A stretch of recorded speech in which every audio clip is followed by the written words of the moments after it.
إن الحمد لله نحمده ونستعينه ونؤمن به ونتوكل عليه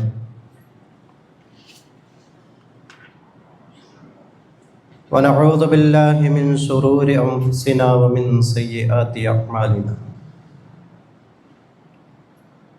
من يهده الله فلا مضل له ومن يضلل فلا هادي له وأشهد أن لا إله إلا الله وحده لا شريك له وأشهد أن محمدا عبده ورسوله أرسله بالهدى ودين الحق ليظهره على الدين كله ولو كره المشركون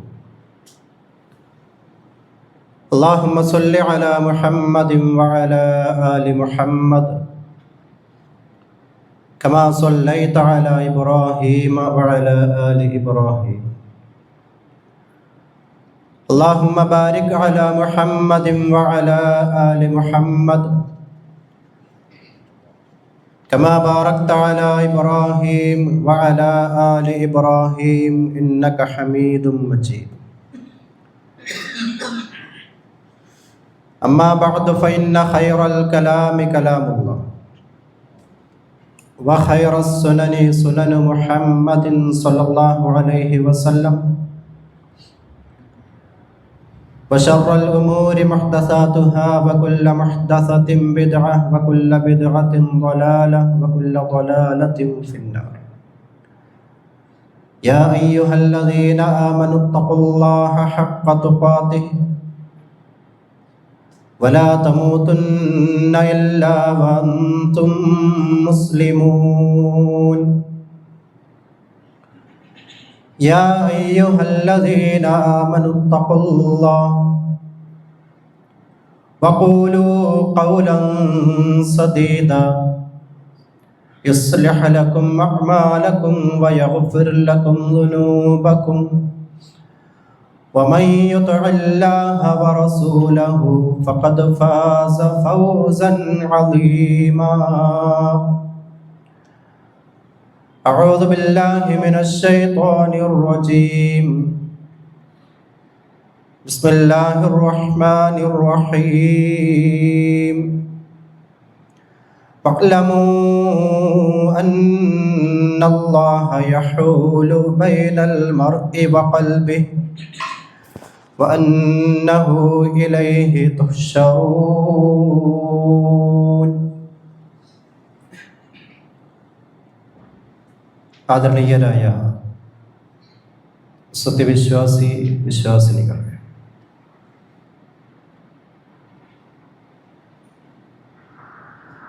അല്ലാഹു സുബ്ഹാനഹു വ തആലയുടെ വിധി വിലക്കുകൾ ജീവിതത്തിൻ്റെ രഹസ്യ പരസ്യ മേഖലകളിൽ കഴിവിൻ്റെ പരമാവധി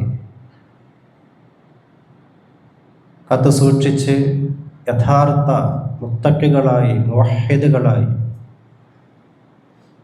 മുഖ്ലിസുകളായി റബ്ബ് സുബ്ഹാനഹു വ തആല ഇഷ്ടപ്പെടുന്ന ജീവിതം നയിക്കുന്നവരിൽ ഉൾപ്പെടാനുള്ള പരിശ്രമങ്ങൾ നടത്തണമെന്ന് ആമുഖമായി ഓർമ്മപ്പെടുത്തുകയാണ്, വസിയ്യത്ത് ചെയ്യുക. ജീവിതത്തിൽ വീഴ്ചകൾ സംഭവിക്കുന്നു, അബദ്ധങ്ങളിലൂടെയാണ് മുന്നോട്ടുള്ള പ്രയാണം എന്ന് തോന്നുന്നത് എവിടെ വച്ചാണോ അവിടെ വെച്ച് തിരിഞ്ഞു നടക്കാൻ സാധിക്കണം. അല്ലാഹു അത്തരത്തിലുള്ള വിശ്വാസികളിൽ നമ്മയെല്ലാം ഉൾപ്പെടുത്തുമാറാവട്ടെ. ഈ ഒരുമിച്ച് കൂടൽ പോലെ പാരത്രിക ലോകത്ത് അള്ളാഹുവിൻ്റെ ദാറുസ്സലാമിൽ ഒരുമിക്കാൻ ഭാഗ്യം ലഭിക്കുന്നവരിൽ നമ്മയെല്ലാം അള്ളാഹു ഉൾപ്പെടുത്തുമാറാവട്ടെ. പ്രിയമുള്ള സഹോദരങ്ങൾ,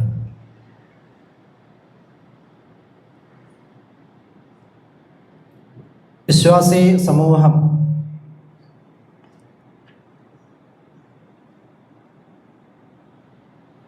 അവർക്ക് ചില നിലപാടുകൾ വേണം. എന്നതായിരുന്നു കഴിഞ്ഞ ഖുതുബയിലൂടെ നമ്മൾ കേട്ടത്. സമൂഹം എങ്ങനെയാണോ അങ്ങനെയാണ് ഞാൻ എന്ന് പറയേണ്ടവനല്ല വിശ്വാസി.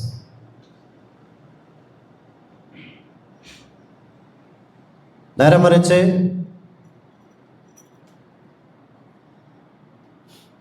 ഒരു മുസ്ലിമിൻ്റെ വ്യക്തിത്വം അത് എവിടെയാണെങ്കിലും കാത്തു സൂക്ഷിക്കുന്ന, അതിന് പ്രാധാന്യം കൊടുക്കുന്ന,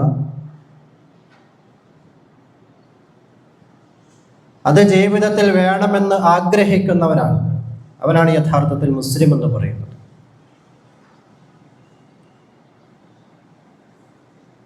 അത് എവിടെയും അടിയറവ് വയ്ക്കാതെ ജീവിക്കും എന്ന് തീരുമാനിക്കുന്നവർ.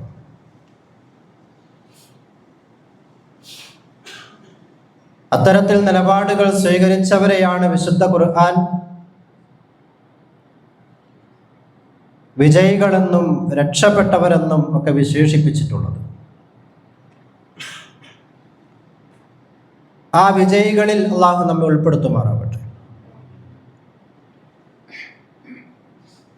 ഒരു മുസ്ലിമിനെ സംബന്ധിച്ചിടത്തോളം അവൻ്റെ ജീവിതം സംസ്കാര സമ്പന്നമാവണം എന്ന് ഇസ്ലാം പഠിപ്പിക്കുന്നുണ്ട്. കേവലം ആൾക്കൂട്ടത്തിൽ ഒരു ആളായി ജീവിക്കാതെ സംസ്കാരം ഉയർത്തിപ്പിടിക്കുന്ന, ഇസ്ലാമിക ആദർശം ഉൾക്കൊണ്ടുകൊണ്ട് ജീവിതത്തെ ക്രമപ്പെടുത്തുന്ന ഒരു പ്രത്യേകമായ സമൂഹം, അവരെയാണല്ലോ അല്ലാഹു സുബ്ഹാനഹു വ തആല ഖൈറു ഉമ്മത്ത്, ഏറ്റവും ഉത്തമമായ തലമുറ, ഏറ്റവും ഉത്തമമായ സമൂഹം എന്ന വിശേഷണത്തിലൂടെ വിശദീകരിച്ചു തന്നിട്ടുണ്ട്. ജനങ്ങൾക്ക് വേണ്ടി ഉപകാരം ചെയ്യുന്ന, നന്മ ചെയ്യുന്ന, അവരുടെ കാര്യങ്ങളിൽ സ്വന്തം കാര്യം മാറ്റിവെച്ചിട്ടാണെങ്കിലും ഇടപെടുന്ന ആളുകൾ. അതൊക്കെയായിരുന്നു പൂർവികരായ ഇസ്ലാമിക സമൂഹത്തിലെ അംഗങ്ങളായി ജീവിച്ചു പോയവർ നമുക്ക് കാണിച്ചു തന്നിട്ടുള്ള മാതൃക എന്ന് പറയുന്നത്. ജീവിതം സംസ്കരിക്കപ്പെടണമെങ്കിൽ അതിന് ആവശ്യമായ ചില കാര്യങ്ങൾ അനിവാര്യമാണ്. ഏതൊരു കാര്യവും അത് തന്നെയാണ്. അല്പം അഴുക്ക് പുരണ്ട, വൃത്തികേടായ, ചില കേടുപാടുകൾ വന്ന ഒരു സംഗതി നേരെയാക്കി എടുക്കണമെങ്കിൽ അവിടെ അതിനുപയോഗിക്കേണ്ട ചില പരിഹാര മാർഗങ്ങളുണ്ട്. ആ മാർഗങ്ങൾ കണ്ടെത്തി കൃത്യമായി അത് ഉപയോഗിക്കേണ്ട അളവിൽ, ഉപയോഗിക്കേണ്ട സ്ഥാനത്ത് ഉപയോഗിക്കുമ്പോൾ മാത്രമേ നമ്മൾ പ്രതീക്ഷിച്ച രൂപത്തിലേക്ക് ഉപയോഗയോഗ്യമായൊരു വസ്തുവായിട്ടത് മാറ്റിയെടുക്കാൻ സാധിക്കും. ഇത് തന്നെയാണ് യഥാർത്ഥത്തിൽ ഒരു വിശ്വാസിയുടെ ജീവിതമെന്ന് പറയുന്നത്. എല്ലാ തലത്തിൽപ്പെട്ടവർക്കും ഇത് ബാധകമാണ്. ഒരു ചെറിയ കുട്ടി മുതൽ, ഒരു വിദ്യാർത്ഥി മുതൽ, ഒരു യുവാവായി വളർന്ന വ്യക്തി മുതൽ, ഒരു പുരുഷനായി മാറിയ, സ്ത്രീയായി മാറിയ ഇസ്ലാമിക സമൂഹത്തിലെ അംഗങ്ങളെന്ന നിലയ്ക്ക് ആരൊക്കെ ഉൾക്കൊള്ളുന്നുണ്ടോ അവർക്കെല്ലാം ഇത് ബാധകമാണ്. അവരിൽ ഉണ്ടായിരിക്കേണ്ട ചില യോഗ്യതകളെ കുറിച്ച് പരിശുദ്ധ ഖുർആൻ സംസാരിക്കുന്നുണ്ട്. ആ ഗുണങ്ങളും യോഗ്യതകളും ഏറ്റെടുത്തവരായിരിക്കണം മുസ്ലിം സമൂഹം. ആ മാതൃക മറ്റുള്ളവർക്ക് മുമ്പിൽ അവർക്ക് പ്രകടിപ്പിക്കാൻ കഴിയണം. അത് മറ്റുള്ളവർ കാണണം, ബോധ്യപ്പെടണം. ഇതൊക്കെയാണ് പരിശുദ്ധ ഖുർആന്റെ നിലപാട് എന്ന് പറയുന്നത്. ആ ഒരു സംസ്കാരത്തിലേക്ക് എത്തിക്കാൻ ആവശ്യമായ പല ചിന്തകളും പരിശുദ്ധ ഖുർആൻ നമുക്ക് മുമ്പിൽ പങ്കുവച്ചിട്ടുണ്ട്. എങ്ങനെയാണ് ഒരു വിശ്വാസി സംസ്കാര സമ്പന്നനായി മാറുക? അതിന് അവൻ്റെ സ്വഭാവ രംഗത്ത്, മറ്റുള്ളവരുമായി ഇടപെടുന്ന മേഖലകളിൽ, അവൻ്റെ വരുമാന മാർഗം ഏതാണോ ആ രംഗത്തെല്ലാം, കച്ചവടമാണെങ്കിലും ഇതര ജോലികളാണെങ്കിലും അവിടെയെല്ലാം കാത്തു സൂക്ഷിക്കേണ്ട മൂല്യങ്ങൾ കാത്തു സൂക്ഷിക്കുക. ഇങ്ങനെ ഏത് തലത്തിൽപ്പെട്ടവരാണ് എങ്കിലും അവർക്ക് അവരുടേതായ ബാധ്യതകൾ നിർവഹിക്കാനുണ്ട്. അതിൽ നിന്ന് ആരും മോചിതരല്ല, ഒഴിവല്ല എന്ന് റസൂലുള്ളാഹി സ്വല്ലല്ലാഹു അലൈഹി വസല്ലമ വളരെ കൃത്യമായി പഠിപ്പിച്ചു. കുല്ലുക്കും റാഇൻ വകുല്ലുക്കും മസ്ഊലുൻ അൻ റഅയ്യതിഹി. കുല്ലുക്കും റാ, നിങ്ങൾ ഓരോരുത്തരും ലീഡർമാരാണ്. വകുല്ലുക്കും മസ്ഊലുൻ അൻ റഅയ്യതിഹി, ഓരോരുത്തരും അവനവൻ്റെ കീഴിൽ വരുന്ന ഒരു ലീഡർ എന്ന നിലയ്ക്ക് മുമ്പിൽ നിൽക്കുമ്പോൾ അയാളുടെ പുറകിൽ നിൽക്കുന്ന കുറച്ച് ആളുകളുണ്ടാകും. അവരെ സംബന്ധിച്ച് ചില ചോദ്യങ്ങൾ ഓരോ ലീഡറും ചോദിക്കപ്പെടുക തന്നെ ചെയ്യും. റസൂലുള്ളാഹി സ്വല്ലല്ലാഹു അലൈഹി വസല്ലമ നമ്മൾ ഓരോരുത്തരോടുമായി നടത്തുന്ന ചില മുന്നറിയിപ്പുകളിൽപ്പെട്ടതാണിത്. ഓരോരുത്തർക്കും ഓരോ സ്ഥാനമുണ്ട്. ഒരു കുടുംബനാഥനാണ് എങ്കിൽ ആ വീട്ടിലുള്ള അംഗങ്ങൾ ആ കുടുംബനാഥന് കീഴിൽ വരുന്ന, നബി സല്ലല്ലാഹു അലൈഹി വസല്ലമ പറഞ്ഞ കുല്ലുക്കും റാ, നിങ്ങൾക്കൊരു നേതൃസ്ഥാനമുണ്ട് എന്ന് പറഞ്ഞ നേതൃസ്ഥാനത്തിരിക്കുന്ന വ്യക്തിയാണ് കുടുംബനാഥൻ എന്ന് പറയുന്നത്. ആ കുടുംബത്തിൽ നടക്കേണ്ട കാര്യങ്ങൾ എന്തൊക്കെ, കുടുംബാംഗങ്ങൾ സ്വീകരിക്കേണ്ട നിലപാടുകൾ എന്തൊക്കെ എന്ന വിഷയത്തിൽ കൃത്യമായൊരു ബോധവും കുടുംബനാഥനുണ്ടാവണം. കാരണം വകുല്ലുക്കും മസ്ഊലുൻ അൻ റഅയ്യതിഹി, നിങ്ങൾക്ക് ഓരോരുത്തർക്കും ചോദ്യങ്ങൾ വരാനുണ്ട് പടച്ചവന്റെ മുമ്പിൽ. കുടുംബനാഥൻ എന്ന നിലയ്ക്ക് കുടുംബനാഥൻ തൻ്റെ കുടുംബക്കാരെ കുറിച്ച് ചോദ്യം ചെയ്യപ്പെടും. നിങ്ങളൊരു കമ്മിറ്റിയിൽ അതിൻ്റെ സെക്രട്ടറിയോ പ്രസിഡന്റോ സ്ഥാനമലങ്കരിക്കുന്ന വ്യക്തിയാണ് എങ്കിൽ തീർച്ചയായും ആ ഒരു സമൂഹത്തിൻ്റെ നേതൃസ്ഥാനത്തിരിക്കുന്ന വ്യക്തി എന്നുള്ള നിലയിൽ ചില ഉത്തരവാദിത്വങ്ങളുണ്ട്. ഏറ്റെടുത്ത ഉത്തരവാദിത്വങ്ങൾ നിർവഹിച്ചിട്ടുണ്ടോ എന്ന വിഷയത്തിൽ കൃത്യമായ വിചാരണയുണ്ടാകും എന്നാണ് നബി സല്ലല്ലാഹു അലൈഹി വസല്ലം പഠിപ്പിച്ചത്. ഇങ്ങനെ ഓരോരുത്തരും എല്ലാം വിശദീകരിക്കേണ്ട ആവശ്യമില്ല. കൃത്യമായി കാര്യങ്ങൾ ചിന്തിക്കാനും മനസ്സിലാക്കാനും ഉൾക്കൊള്ളാനും ഒക്കെയുള്ള ഗ്രാഹ്യശേഷിയുള്ള ആളുകളാണ് ഇവിടെ ഇരിക്കുന്നത്. നാം ഓരോരുത്തരും നമ്മെക്കുറിച്ച് ചിന്തിക്കുക. നമ്മൾ ഏറ്റെടുത്ത ഉത്തരവാദിത്വം എന്താണ്? ഉത്തരവാദിത്വം എന്ന് പറയുന്നത് ഒരു മഹാസംഗതിയാണ്. വിശുദ്ധ ഖുർആൻ അതിനെക്കുറിച്ച് പറഞ്ഞത് ആകാശം ഏറ്റെടുക്കാൻ വിസമ്മതിച്ച, ഭൂമി ഏറ്റെടുക്കാൻ വിസമ്മതിച്ച, ഇതര ജീവജാലങ്ങളൊന്നും ഏറ്റെടുക്കാൻ വിസമ്മതിച്ച ഉത്തരവാദിത്വം ഏറ്റെടുത്തവരാണ് മനുഷ്യ സമൂഹം, പ്രത്യേകിച്ച് വിശ്വാസികൾ. ഞാൻ ഭൂമിയിലേക്കൊരു ഖലീഫയെ നിയോഗിക്കാൻ പോകുന്നു എന്ന് പറഞ്ഞ് മലക്കുകൾക്കിടയിൽ അല്ലാഹു സുബ്ഹാനഹു വ തആല ഭൂമിയിലേക്ക് മനുഷ്യരെ നിയോഗിക്കുന്നതിന് മുമ്പായി ഈ കാര്യം മുന്നോട്ട് വെച്ച സമയം പരിശുദ്ധ ഖുർആൻ അത് വിശദീകരിച്ചു തരുന്നുണ്ട്.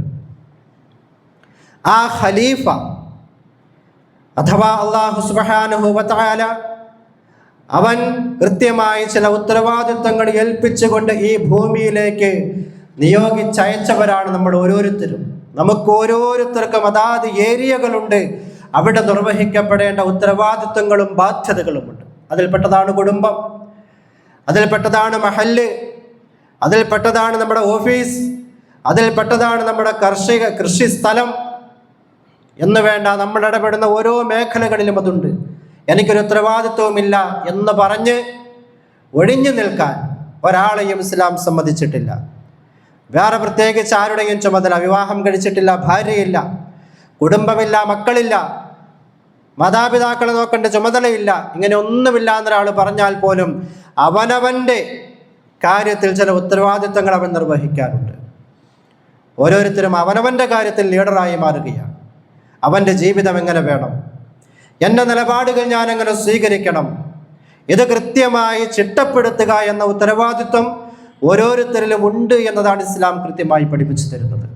ആ ബാധ്യത നിർവഹണം എന്നത് പ്രിയമുള്ളവരെ നമ്മളെ സംബന്ധിച്ചിടത്തോളം ഒഴിച്ചുകൂടാൻ കഴിയാത്ത, നമ്മൾക്ക് പകരം മറ്റൊരാളെ ഏൽപ്പിക്കാൻ കഴിയാത്ത, എൻ്റെ ഉത്തരവാദിത്വം ഞാൻ സ്വീകരിക്കാതെ ഇതുകൂടി നീ നോക്കണമെന്ന് പറഞ്ഞ് മറ്റൊരാളെ ഏൽപ്പിച്ച് മാറി നിൽക്കാൻ കഴിയാത്ത ഒരു കാര്യമായി പരിശുദ്ധ ഇസ്ലാം ഇത് പഠിപ്പിച്ചു തന്നിട്ടുണ്ട്. അതുകൊണ്ട് ആ ഒരു ഗൗരവമായ ബോധം പ്രിയമുള്ള സഹോദരങ്ങളെ, ഇത്തരം രംഗത്ത് നമുക്കുണ്ടാവേണ്ടതുണ്ട്.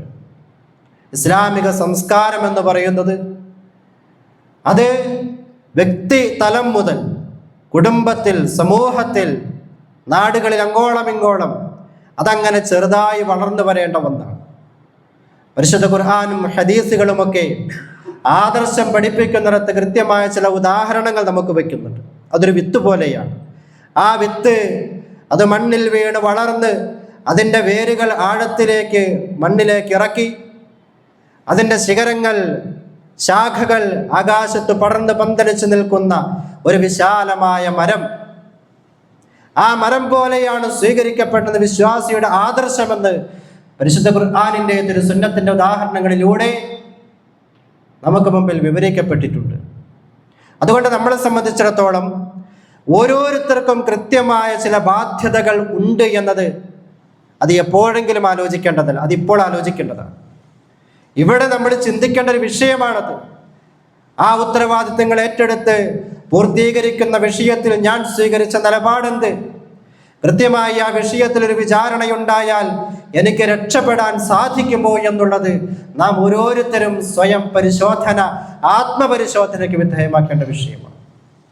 എത്രയോ ആയത്തുകളിലൂടെ, ഹദീസുകളിലൂടെ ഈ ഒരു വിഷയത്തിൻ്റെ ഗൗരവം അല്ലാഹു സുബ്ഹാനഹു വ തആല ചൂണ്ടിക്കാണിച്ചിട്ടുണ്ട്. ഇതെല്ലാം അല്ലാഹു കൊണ്ടുപോയി ബന്ധിച്ചത് വഇലൈഹി തുഹ്ശറൂൻ, വഇലൈഹി തുഹ്ശറൂൻ, നിങ്ങൾക്കൊരു മടക്കമുണ്ട് അവനിലേക്ക്, അവിടുത്തെ വിജയത്തിന് വേണ്ടി എന്ന് പറഞ്ഞുകൊണ്ടാണ്. ഏത് കാര്യങ്ങൾ നമ്മളെ പഠിപ്പിക്കുന്നിടത്തും പ്രത്യേകിച്ച് സംസ്കാരം പഠിപ്പിക്കുന്ന വിഷയങ്ങളുമായി ബന്ധപ്പെട്ട് അല്ലാഹു ചേർത്ത് പറഞ്ഞ കാര്യം, നിങ്ങൾ അവനിലേക്ക് ചെല്ലേണ്ടവരാണ്, നിങ്ങൾക്കൊരു ഉയർത്തെഴുന്നേൽപ്പുണ്ട്, ഒരു വിചാരണയുണ്ട് എന്ന് പറഞ്ഞ് ആ പരലോകത്തേക്കാണ് അല്ലാഹു തആല എത്തിക്കുന്നത്. എന്ന് പറഞ്ഞാൽ നമ്മൾ ഈ ബാധ്യതകൾ നിർവഹിക്കണമെന്ന് പറയുന്നത്, നമ്മൾ ഓരോരുത്തരും അവനവൻ്റെ ഉത്തരവാദിത്വം പൂർത്തീകരിക്കണമെന്ന് പറയുന്നത്, നമ്മൾ ചെയ്യേണ്ട കടമകൾ നമ്മൾ നിർവഹിക്കണമെന്ന് പറയുന്നത് എൻ്റെയും നിങ്ങളുടെയും നമ്മൾ ഓരോരുത്തരുടെയും പരലോക രക്ഷയ്ക്ക് എന്നതാണ് പരിശുദ്ധ ഖുർആൻ അടിവരയിട്ട് പ്രഖ്യാപിക്കുന്നത്.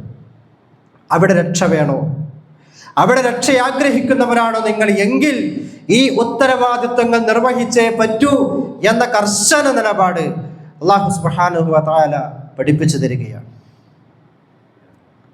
ഈ രംഗത്ത് കാര്യമായ ഒരു ശ്രദ്ധ വിശ്വാസിയെ സംബന്ധിച്ചിടത്തോളം ഉണ്ടാവണം. ഇവിടെയാണ് പലപ്പോഴും ഉത്തരവാദിത്വങ്ങൾ മറന്ന് ഇച്ഛകൾക്കനുസരിച്ച് അവനവൻ്റെ മനസ്സിൽ തോന്നിയതൊക്കെ എനിക്ക് ഞാൻ മതി, എൻ്റെ കാര്യങ്ങൾ നിയന്ത്രിക്കാൻ ഞാൻ കഴിവുള്ളവനാണ്, എനിക്ക് ഞാൻ മതി, എനിക്ക് ആരുടെയും ഉപദേശങ്ങളോ നിർദ്ദേശങ്ങളോ താക്കീതുകളോ അതൊന്നും എന്നെ സംബന്ധിച്ചിടത്തോളം ബാധകമല്ല എന്ന് തീരുമാനിക്കുക എന്നത് ഒരു വിശ്വാസിയെ സംബന്ധിച്ചിടത്തോളം, ഒരു മുസ്ലിമിനെ സംബന്ധിച്ചിടത്തോളം അതിന് കഴിയില്ല. അങ്ങനെ ഒരു സ്വാതന്ത്ര്യം അവനില്ല. അവനെ സംബന്ധിച്ചിടത്തോളം ചില ചിട്ടകൾ അവൻ്റെ ജീവിതത്തിൽ പാലിക്കപ്പെടേണ്ടതുണ്ട് എന്ന് ഖുർആനും സുന്നത്തും പഠിപ്പിച്ച ഇസ്ലാമിക ആദർശം, ഇസ്ലാമിക സമൂഹം സ്വീകരിക്കേണ്ട ചിട്ടയായി പഠിപ്പിച്ച കാര്യങ്ങൾ അത് ഏറ്റെടുത്തേ പറ്റും. നമുക്ക് വേണമെങ്കിൽ സ്വീകരിക്കാം, അത് അല്ലെങ്കിൽ തള്ളിക്കളയാം. അത് ഇസ്ലാമിൻ്റെ ഒരു കാഴ്ചപ്പാടാണ്. ആദർശം എന്നത് ആരെയും അടിച്ചേൽപ്പിക്കാനുള്ളതല്ല. പക്ഷേ അത് ഏറ്റെടുത്ത് കഴിഞ്ഞാൽ മുസ്ലിമാണ് എന്ന് പറയുന്ന ഒരാളെ സംബന്ധിച്ചിടത്തോളം ഈ പറഞ്ഞ കാര്യങ്ങളിൽ ശ്രദ്ധയുണ്ടാകണം എന്നതാണ് ഖുർആനിക നിലപാട്. ഈ നിലപാടിൽ വെള്ളം ചേർക്കുന്നൊരവസ്ഥ തീർച്ചയായിട്ടും നമ്മുടെ ജീവിതത്തിൽ ഉണ്ടോ എന്നുള്ളത് നാം പരിശോധിക്കേണ്ടതാണ്. അവിടെയാണ് തിന്മകൾ കടന്നു വരുന്നത്. ഈ നിലപാടുകൾക്ക് വിരുദ്ധമായ കാര്യങ്ങൾ പല രൂപത്തിലുള്ള തിന്മകളായി കടന്നു വരും ജീവിതത്തിലേക്ക്. ആ തിന്മകൾ കടന്നു വരുമ്പോൾ സ്വാഭാവികമായും മനുഷ്യ മനസ്സ് എന്നുള്ളത് തിന്മകളെ അംഗീകരിക്കുന്ന ഒരു പ്രകൃതമുള്ളതല്ല.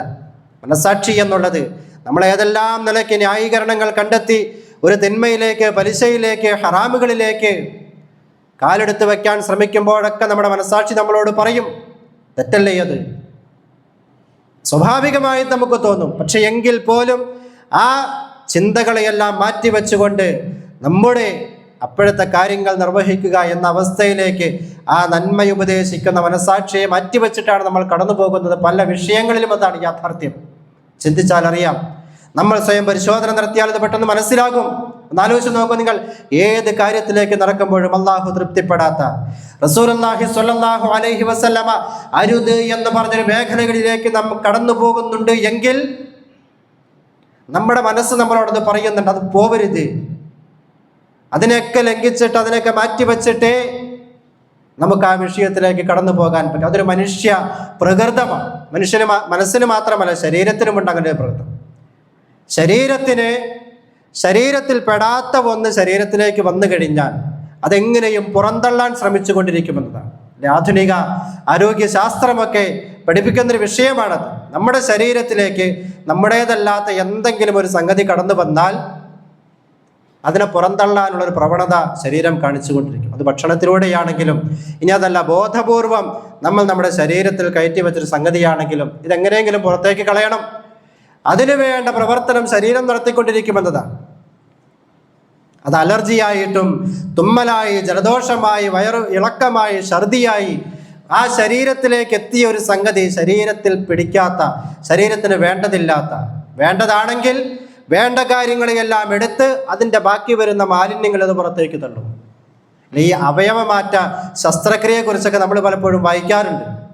ആ ശസ്ത്രക്രിയ നടത്തിക്കഴിഞ്ഞാൽ മറ്റൊരാളുടെ ശരീരത്തിൻ്റെ ഒരു ഭാഗം എടുത്ത ഒരാളുടെ ശരീരത്തിൽ വെച്ച് കഴിഞ്ഞാൽ അതവിടെ നിലനിൽക്കാൻ വേണ്ടി, നമ്മുടെ ശരീരവുമായി അതൊന്ന് ഒത്തിണങ്ങാൻ വേണ്ടി ഒരുപാട് മരുന്നുകൾ ആ രോഗി കഴിക്കേണ്ടി വരുന്നു എന്നുള്ളതാണ്. ഒരുപാട് കാര്യങ്ങൾ ആ രോഗി ശ്രദ്ധിക്കേണ്ടതുണ്ട്. കാരണം ഇതൊന്ന് ഇണങ്ങിക്കിട്ടണം. കുറേ കാലത്തേക്ക് ആ ശരീരം ഇത് പുറന്തള്ളാൻ ശ്രമിക്കുമ്പോൾ ആ പുറംതള്ളുക എന്ന പ്രവണതയെ മാറ്റി നിർത്തി ഇതവിടെ പിടിച്ചു നിർത്താൻ വേണ്ടിയുള്ള ശ്രമത്തിൻ്റെ ഫലമാണത്. ഈ ഒരവസ്ഥ മനുഷ്യ മനസ്സിനുണ്ട്. തിന്മകളുടെ കാര്യത്തിൽ തിന്മകളെ ഇത് അംഗീകരിക്കുകയല്ല ചെയ്യുക, അത് സ്വാഭാവികമായും പുറന്തള്ളാൻ ശ്രമിക്കും. പിന്നെ നമ്മൾ അടിച്ചേൽപ്പിക്കുക. പല കാര്യങ്ങളും നമ്മുടെ ജീവിതത്തിൻ്റെ സന്ദർഭങ്ങൾക്കനുസരിച്ച്, സാഹചര്യങ്ങൾക്കനുസരിച്ച് നമ്മൾ എന്ത് ചെയ്യുന്നു? അടിച്ചേൽപ്പിച്ച് അത്തരം തിന്മകളിലേക്ക് നമ്മൾ വ്യാപൃതമായി മാറുകയാണ്. സ്വാഭാവികമായും ആദ്യം ഒരു അറപ്പുണ്ടാകും. പിന്നീട് അത് ശീലമായി കഴിഞ്ഞാൽ പിന്നെന്താ സംഭവിക്കുക? പിന്നീട് ആ അറപ്പ് മാറും, സ്വാഭാവികമാണ്. അത് മാറിക്കഴിഞ്ഞാൽ പിന്നെ സർവ്വ തിന്മയും ഒരു മനസ്സാക്ഷിക്കുത്വമില്ലാതെ ചെയ്യാൻ നമുക്ക് ഒരു വൈമനസ്യമില്ലാത്തൊരവസ്ഥയിലേക്ക് മാറും. വിശ്വാസികൾ ഗൗരവമായി കാണേണ്ട ഒന്നാണ്. റസൂലുള്ളാഹി സ്വല്ലല്ലാഹു അലൈഹി വസല്ലമ പഠിപ്പിക്കുന്നുണ്ട്, ഒരു മനുഷ്യന് പാപം ചെയ്യുമ്പോൾ അവൻ്റെ ഹൃദയത്തിൽ ഒരു കറുത്ത ഒരു പുള്ളി വീഴുന്നു എന്നുള്ളത്, ഒരു കറുത്ത കുത്ത്. അടുത്തൊരു പാപം ചെയ്യുമ്പോൾ അതിൻ്റെ ആ കറുത്ത കുത്തുകളുടെ എണ്ണം വർദ്ധിക്കുക. ഓരോ പാപങ്ങൾക്കനുസരിച്ച് അവൻ്റെ ഹൃദയം കറുത്ത് വരുന്നു. റസൂൽ ഹദീസിൽ പറഞ്ഞു, ഇതിനിടയിൽ ആ മനുഷ്യൻ ചെയ്ത കാര്യങ്ങൾ പാപമാണ്, തിന്മയാണ്, അല്ലാഹ് പൊരുത്തപ്പെടാത്തതാണ് എന്ന് മനസ്സിലാക്കി അവനതിൽ നിന്ന് പിന്മാറുകയും തൗബ ചെയ്യുകയും പശ്ചാത്തപിക്കുകയും ഒക്കെ ചെയ്തു കഴിഞ്ഞാൽ ആ കറുത്ത കുത്തുകൾ മാഞ്ഞു പോകും. വീണ്ടും അവൻ്റെ ഹൃദയം വെളുക്കും. പക്ഷേ തൗബ ചെയ്യാതെ മുന്നോട്ട് പോകുന്ന ഒരാളെ സംബന്ധിച്ചിടത്തോളം ഈ കറുപ്പ് കൂടിക്കൂടി വരികയാണ്. അങ്ങനെ അത് കറുത്തുപോയ നന്മകളൊന്നും അതിലേക്ക് സന്നിവേശിപ്പിക്കാൻ കഴിയാത്ത രൂപത്തിൽ, എത്ര കേട്ടാലും ഹൃദയത്തിനൊരു ഇളക്കമില്ലാത്ത ഖസ്വത്തുൽ ഖൽബ് എന്ന മാരക രോഗത്തിന്, നമ്മൾ പറയുന്ന മാരക രോഗം പലപ്പോഴും ക്യാൻസറും അതേപോലെയുള്ള ചില കാര്യങ്ങളൊക്കെ കുറിച്ചാണ്. പക്ഷെ പരിശുദ്ധ ഖുർആനും തിരുസുന്നത്തും പഠിപ്പിച്ച ചില മാരക രോഗങ്ങളുണ്ട്. അത് പലപ്പോഴും നമ്മുടെ മനസ്സിനെ ബാധിക്കുന്നതാണ്. ശരീരത്തിൽ രോഗം വന്നാൽ എത്രയും വേഗം മരുന്ന് പുരട്ടി ഇഞ്ചക്ഷൻ ചെയ്ത് അതിനുവേണ്ട ട്രീറ്റ്മെൻറ്റ് നടത്തി അതിനെ സുഖമാക്കാൻ പരിശ്രമിക്കുന്ന ആളുകളെ സംബന്ധിച്ചിടത്തോളം വിശ്വാസികൾ എന്ന നിലയ്ക്ക് മനസ്സിനെ ബാധിക്കുന്ന മാരക രോഗങ്ങളെക്കുറിച്ച് അല്ലാഹു റസൂൽ സ്വല്ലല്ലാഹു അലൈഹി വസല്ലം മുന്നറിയിപ്പ് നൽകിയിട്ടുണ്ട് എന്നുള്ളതാണ്. അത്തരം പാപങ്ങളിലൂടെ കടന്നു പോകുന്ന ഒരാളെ സംബന്ധിച്ചിടത്തോളം അവൻ്റെ ശരീരത്തിന് ബാധിച്ച മാരകമായ ക്യാൻസറിനേക്കാൾ ഗുരുതരമായി കാണേണ്ടതാണ് മനസ്സിനെ ബാധിക്കുന്ന ഇത്തരത്തിലുള്ള തിന്മകൾ വഴി കടന്നു വരുന്ന രോഗങ്ങൾ.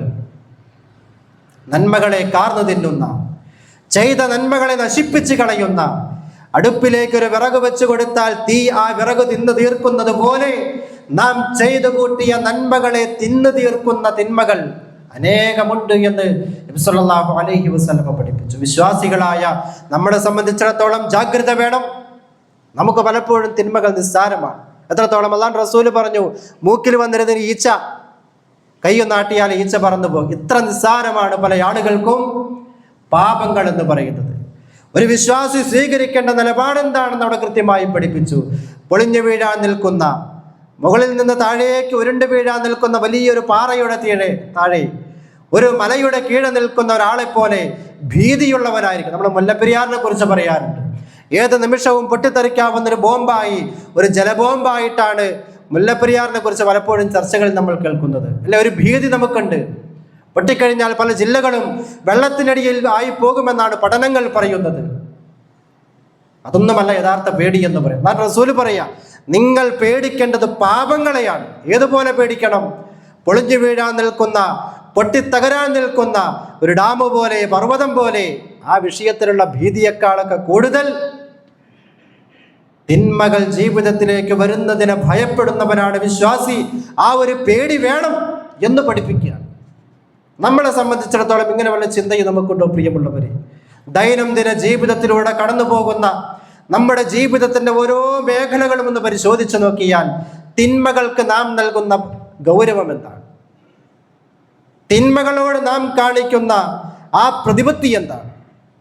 റസൂലുള്ളാഹി സ്വല്ലല്ലാഹു അലൈഹി വസല്ലമ തിന്മകളെ കുറിച്ച് പറഞ്ഞെടുത്ത് അതിനെ പല കാറ്റഗറി ആയിട്ട് പഠിപ്പിച്ചത് കാണാം. അതിന് വൻ പാപങ്ങളുണ്ട്, അതിന് താഴെ നിൽക്കുന്ന പാപങ്ങളുണ്ട്, ഏറ്റവും ചെറുത് എന്ന് പറയാവുന്ന പാപങ്ങളുണ്ട്, ഒരിക്കലും മറക്കാനോ പൊറുക്കാനോ പറ്റാത്ത അതിഗുരുതരമായ പാപം എന്ന് പഠിപ്പിക്കപ്പെട്ട പാപങ്ങളുണ്ട്.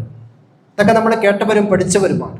ദൈനംദിന ജീവിതത്തിൻ്റെ മുന്നോട്ടുള്ള പ്രയാണത്തിൽ ഇതിലേതാണ് നമ്മുടെ ജീവിതത്തിലേക്ക് കടന്നു വരുന്നത്, അതിനെ എങ്ങനെ നമ്മൾ തരണം ചെയ്യുന്നു പരിശോധിക്കേണ്ടേ? വിശ്വാസിയെ സംബന്ധിച്ചിടത്തോളം ഗൗരവമായ പരിശോധന വേണം എന്നതാണ് ഖുർആൻ ആവശ്യപ്പെടുന്നത്, റസൂലുള്ളാഹി സ്വല്ലല്ലാഹു അലൈഹി വസല്ലമ ആവശ്യപ്പെടുന്നത്. ഗൗരവമായൊരു ബോധം ഈ വിഷയത്തിൽ നമുക്ക് വേണം. നമ്മളെ സംബന്ധിച്ചിടത്തോളം ഈ ആയുസ് എന്ന് പറയുന്നത്, ഈ പറയുന്ന ഈ ജീവിതത്തിൻ്റെ ഈ ആവേശകരമായ ഒരു അവസ്ഥ എന്ന് പറയുന്നത് ഇതെന്നും നിലനിൽക്കുന്ന ഒന്നല്ല, താൽക്കാലികമാണ്. ഒരു സ്വിച്ച് ഇട്ടാൽ ഓണാകുന്ന ലൈറ്റ് പോലെ, അതൊന്ന് ഓഫാക്കിയാൽ അണഞ്ഞു പോകുന്ന ലൈറ്റ് പോലെ അത്രയുള്ളൂ മനുഷ്യൻ്റെ ജീവിതം. അതൊരു സ്വിച്ച് ഓഫായാൽ തീരാവുന്നതേ ഉള്ളൂ. അതിന് പ്രായഭേദമൊന്നുമില്ല, യാതൊരു പ്രായഭേദവുമില്ല. ഉമ്മയുടെ വയറ്റിലുള്ള കുട്ടി മുതൽ പുറത്തേക്ക് വന്ന് ഉമ്മയുടെ നെഞ്ചോട് ചേർന്ന് അമ്മിഞ്ഞു നുകരുന്ന കുഞ്ഞു മുതൽ പിന്നീട് അങ്ങോട്ട് ഓരോ ഘട്ടത്തിലുമുള്ള മരണങ്ങൾ ദൈനംദിനം വാർത്തകളിലൂടെ നേർക്കുനേരെ നമ്മൾ ഓരോരുത്തരും കാണുകയും ബോധ്യപ്പെടുകയും ചെയ്യുന്ന ആളുകളാണ്. കൃത്യമായി നമുക്കറിയാം പ്രായമെന്നുള്ളത് മരണത്തിനെ സംബന്ധിച്ചിടത്തോളം ഒന്നുമില്ല. പക്ഷെ ആ ഒരു ഗൗരവം ഇത് നമ്മളെ തേടി വരും. നമ്മളൊരിക്കലും ഇതിന് ഒരു വിധേയമാകേണ്ടവരാണ് എന്നുള്ള ചിന്ത വിശ്വാസിയെ സംബന്ധിച്ചിടത്തോളം ഉണ്ടോ എന്നുള്ളത് പരിശോധിക്കപ്പെടേണ്ടതാണ്. റസൂലുള്ളാഹി സ്വല്ലല്ലാഹു അലൈഹി വസല്ലമ പറഞ്ഞു, നിങ്ങൾ ഖബറുകൾ സന്ദർശിക്കണം. ഖബർ സന്ദർശിക്കണം. ഇസ്ലാമിൽ ഖബർ സിയാറത്ത് എന്നുള്ളത് സുന്നത്തായ കാര്യമാണ്. എന്തിനാ ഖബർ സന്ദർശിക്കാൻ പറഞ്ഞത്? അത് തുദക്കിറുകുമുൽ മൗത വൽ ആഖിറ, നിങ്ങളെ പരലോകത്തെക്കുറിച്ച് ഓർമ്മപ്പെടുത്താൻ, മരണത്തെക്കുറിച്ചൊരു ബോധ്യമുണ്ടാക്കാൻ അതിന് ഖബർ സന്ദർശിക്കാനാണ് പറഞ്ഞത്. എത്രയോ ഖബറുകൾക്കരികിലൂടെ വാഹനത്തിൽ പോകുമ്പോൾ ഖബർസ്ഥാനുകൾ നമ്മൾ കാണുന്നു. ഓരോ മഹല്ല് പള്ളികളിൽ ചെല്ലുമ്പോൾ അനേകം ഖബറുകൾക്കിടയിലൂടെയാണ് നാം ഓരോ ചുവട് വെച്ചുകൊണ്ട് ആ പള്ളിയിലേക്ക് നടന്നെത്തുന്നത്. എത്ര ഖബറുകൾ ജീവിതത്തിൽ കാണുന്നു നമ്മൾ. ജീവിതത്തിൽ ചരിത്രത്തിൽ നമ്മൾ നോക്കുമ്പോൾ ജീവിതത്തിൽ ഖബർ കണ്ട് പൊട്ടിക്കരയുന്ന സ്വഹാബത്തിന്റെ ചരിത്രം നമ്മൾ കേട്ടിട്ടുണ്ട്. ഉസ്മാൻ റളിയല്ലാഹു അൻഹുവിനെ പോലെയുള്ള ആളുകൾ ഖബർ കണ്ടാൽ കണ്ണീര് വാർത്തിരുന്നു എന്നാണ്. ചോദിക്കപ്പെട്ടു അദ്ദേഹത്തോട്, എന്തിനാണ് ഖബർ കാണുമ്പോൾ കരയുന്നത്? അദ്ദേഹം പറഞ്ഞ മറുപടി, ഇവിടുത്തെ ഈ ജീവിതം അവസാനിച്ചാൽ, ഇവിടെ നിന്നും ജീവിതം അവസാനിച്ച് ഞാൻ ആദ്യം പോയി കിടക്കുന്നത് ഖബറിലാണ്. അവിടെ വിജയിച്ചാലേ പിന്നീട് അങ്ങോട്ട് വിജയമുള്ളൂ. അവിടെ പരാജയമാണെങ്കിൽ പിന്നീടുള്ള ജീവിതകാലം മുഴുവൻ പരാജയമാണ്. അവിടെ ജയിക്കുമോ പരാജയപ്പെടുമോ എന്നുള്ള ആശങ്ക എനിക്കുണ്ട്. അതോർക്കുമ്പോൾ എനിക്ക് സങ്കടമുണ്ട്. അതാണ് എൻ്റെ കണ്ണുകളെ നിറയ്ക്കുന്നത് എന്ന് പറഞ്ഞ ഉസ്മാൻ റളിയല്ലാഹു അൻഹുവിൻ്റെ അനുയായികളായി ആ ഒരു സ്വഹാബിയെ മാതൃകയായി കാണുന്ന ആളുകളാണ് നമ്മൾ ഓരോരുത്തരും. പക്ഷേ അങ്ങനെ ഒരു ചിന്ത പലപ്പോഴും നമുക്ക് വന്നിട്ടുണ്ടോ എന്നുള്ളത് ആത്മപരിശോധനയ്ക്ക് വിധേയമാക്കേണ്ട കാര്യമാണ്. വിശ്വാസിയെ സംബന്ധിച്ചിടത്തോളം എല്ലാ രംഗത്തും ഒരു സൂക്ഷ്മത വേണം. സംസ്കാര സമ്പന്നനാവണം വിശ്വാസി എന്ന് പറഞ്ഞത് അത് കേവലം ഒരു വാക്കല്ല. അതവൻ നാവ് കൊണ്ട് ഉച്ചരിക്കുന്നൊരു വാക്കിൽ പോലും വേണം. അവൻ്റെ കണ്ണുകൊണ്ടുള്ള നോട്ടത്തിൽ വേണം, കൈകൊണ്ടുള്ള പ്രവർത്തനങ്ങളിൽ വേണം, കാലുകൊണ്ടുള്ള നടത്തത്തിൽ വേണം, മനസ്സുകൊണ്ടുള്ള ചിന്തയിലും വേണം. എല്ലാ രംഗത്തും ഒരു മുസ്ലിമായിരിക്കണമെന്നത് പരിശുദ്ധ ഖുർആൻ ആവശ്യപ്പെട്ടതാണ്. നമ്മൾ അത് എത്രത്തോളം ഏറ്റെടുത്തു ഉൾക്കൊണ്ടു എന്നുള്ളത് സ്വയം നമുക്ക് ഓരോരുത്തർക്കും പരിശോധിക്കേണ്ട കാര്യമാണ്. നന്മകൾ അത് നിയ്യത്തുകളുടെ അടിസ്ഥാനത്തിലാണ്. ഏത് പ്രവർത്തനം നമ്മൾ ചെയ്യുന്നതും റസൂലുള്ളാഹി സ്വല്ലല്ലാഹു അലൈഹി വസല്ലമ പറഞ്ഞു, നിങ്ങളുടെ മനസ്സിൻ്റെ നന്മ നോക്കിയിട്ടാണ് ആ പ്രവർത്തനം അള്ളാഹു സ്വീകരിക്കണോ വേണ്ടയോ എന്ന് തീരുമാനിക്കുക. സൽപ്രവർത്തനങ്ങൾ ചെയ്യുമ്പോൾ അള്ളാഹുവിൻ്റെ തൃപ്തിയും പൊരുത്തവും ആഗ്രഹിച്ചുകൊണ്ടാണ് ഞാൻ ചെയ്യുന്നത് എന്നുള്ള ഒരു മനസ്സിലുള്ള നിയ്യത്തുണ്ട് എങ്കിൽ മാത്രമേ അതിന് പരലോകത്ത് പ്രതിഫലമുള്ളൂ എന്ന് പഠിപ്പിക്കപ്പെട്ടിട്ടുണ്ട്. നിയ്യത്ത് നന്നായാലേ കർമ്മങ്ങൾ നന്നാവുകയുള്ളൂ. ഇബ്നുൽ ജൗസി റഹിമഹുല്ല, മഹാനായ പണ്ഡിതനാണ് അദ്ദേഹം. അദ്ദേഹത്തിന് ഗ്രന്ഥമുണ്ട് തൽബീസു ഇബ്ലീസ്, ഇബ്ലീസിന്റെ വസ്വാസികൾ. ഇബ്ലീസ് ഉണ്ടാക്കുന്ന ഒരു മനുഷ്യനെ വഴിപിഴപ്പിക്കാൻ ചെയ്തു കൂട്ടുന്ന കാര്യങ്ങൾ എന്ന് പറഞ്ഞുകൊണ്ട് അദ്ദേഹം ഒരു ഗ്രന്ഥം എഴുതിയിട്ടുണ്ട്.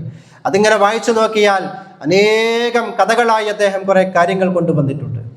ഇബ്ലീസിന്റെ പിടിയിൽ മനുഷ്യർ പെട്ടുപോകുന്നതിനെ കുറിച്ച്, ഏതെല്ലാം രൂപത്തിൽ നല്ല മാർഗത്തിൽ സഞ്ചരിക്കുന്ന മനുഷ്യരെ വഴിപിഴപ്പിക്കാൻ പിശാച് നടത്തുന്ന ശ്രമങ്ങളെക്കുറിച്ച് എല്ലാം അതിൽ വിശദീകരിക്കപ്പെട്ടിട്ടുണ്ട്. കർമ്മങ്ങൾ നല്ല രൂപത്തിൽ ചെയ്യണം, നല്ല മനസ്സോടുകൂടി ചെയ്യണം എന്ന് പ്രതിപാദിക്കുന്നിടത്ത് ഇബ്നുൽ ജൗസി കൊണ്ടുവന്ന ഒരു കഥ നമുക്ക് വായിക്കാൻ കഴിയും. ഒരു മനുഷ്യൻ അദ്ദേഹം തൻ്റെ നാട്ടിൽ ജീവിച്ചു കൊണ്ടിരിക്കെ ഒരിക്കൽ കേട്ടു, തൻ്റെ നാട്ടിൽ ഒരു വൃക്ഷം ആരാധിക്കപ്പെടുന്നുണ്ട്. അള്ളാഹുവിന് പുറമെ തൻ്റെ നാട്ടിൽ ഒരു മരം ആരാധിക്കപ്പെടുന്നു. അല്ലേ? നാട്ടിൽ അങ്ങനെയാണ് പലപ്പോഴും. മരവും കബറും കയ്യിൽ കിട്ടിയതും കാണാത്തതുമൊക്കെ ആരാധ്യ വസ്തുക്കളായി മാറി അതിനൊക്കെ ആരാധനകൾ അർപ്പിക്കുന്ന അവസ്ഥ ഇന്ന് നമുക്ക് സമൂഹത്തിൽ കാണാം. ഇദ്ദേഹം തീരുമാനിച്ചു ആ മരം മുറിക്കണം. അള്ളാഹുവിന് പുറമെ ആരാധിക്കപ്പെടുന്ന ജനങ്ങൾക്ക് ശിർക്ക് ചെയ്യാൻ വഴിയൊരുക്കുന്ന ആ മരം മുറിച്ചു കളയണം. അദ്ദേഹം വീട്ടിൽ നിന്ന് പഴുവുമായി പുറത്തേക്കിറങ്ങി എന്നാണ്. ആ സമയത്ത് പിശാച് വരികയാണ്. പിശാച് വന്നിട്ട് പറഞ്ഞു, നിങ്ങൾക്ക് എന്താ അതിൽ കാര്യം? ആളുകൾ ആ മരത്തിനെ ആരാധിക്കുന്നു, നിങ്ങൾക്ക് എന്താ നഷ്ടം? അദ്ദേഹം സമ്മതിച്ചില്ല. ഇല്ല, അള്ളാഹുവിനെ മാത്രമേ ആരാധിക്കാവൂ എന്ന് പറഞ്ഞ വ്യക്തി, പഠിച്ച വ്യക്തിയാണ് ഞാൻ.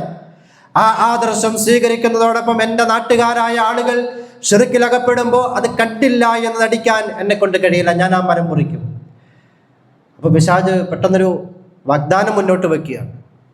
താങ്കൾ ആ മരം മുറിക്കുന്നതിനേക്കാൾ ഓരോ ദിവസവും നേരം പുലരുമ്പോൾ താങ്കളുടെ തലയിണയ്ക്ക് കീഴെ 2 ദീനാറ് കിട്ടുന്നതാണോ, അതല്ല ആ മരം മുറിക്കുന്നതാണോ താങ്കൾ ഇഷ്ടപ്പെടുന്നത്?